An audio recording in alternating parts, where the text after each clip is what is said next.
Alright guys, my name is Tom from Madpartygamers, and today a little bit of Black Ops 2 on the PC, which I'm sure a lot of you guys might not be used to seeing because you see it on the Xbox and PlayStation 3. Anyway, we're on the map Express and we're playing a game mode that you wouldn't really normally play. And I don't mean headquarters, we're talking about combat training, which in Black Ops 1 I didn't touch at all because it didn't really advance, well, it didn't at all advance you in the multiplayer side of things.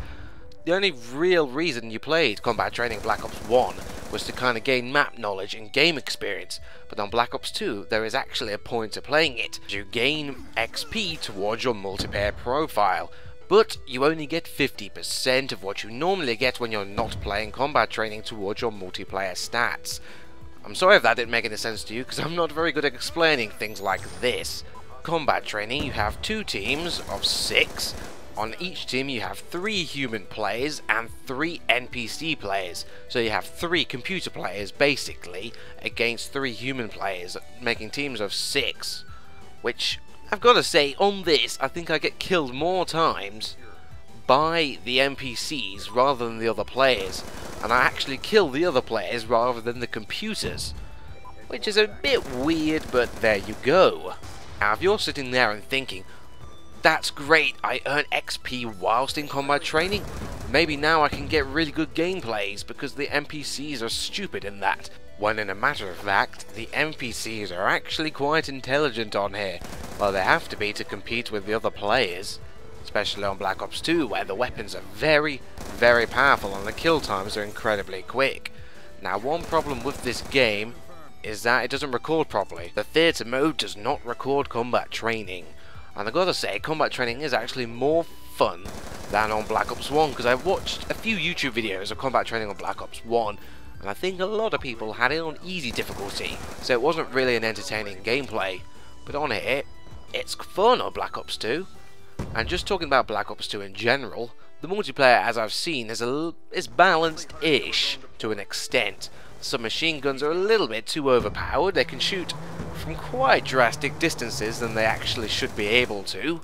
The assault rifles could do with a little bit of buffing up. And the shotguns, in my opinion, on Black Ops 2 feel more like mini sniper rifles that you can no-scope with, because the range that they cover is absolutely phenomenal, especially with a long barrel attachment. It's like no-scoping, and the range, as I said, is quite long. It's quite a few meters range. When a close quarters fight with an SMG and a shotgun, the shotgun has a very good chance. Now, moving off from the multiplayer side of things, you have the campaign, which is much less confusing than Black Ops 1 campaign, because the Black Ops 1 campaign, it was all about the numbers and it was all confusing in that.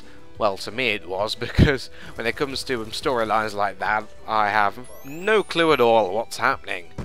The campaign does have a few bugs on the PC, which I have seen, where at the beginning of the game the frame rate drops and you have to go onto the pause menu, then quickly off it for the frame rate to resume, and also where the gun can disappear in my hand, and in the mission where you're riding the horses near the end, where you're looking through the binoculars at the tanks, sometimes when I had to redo the mission, the binoculars just didn't appear, and I was just looking through my hand, which isn't really a good thing.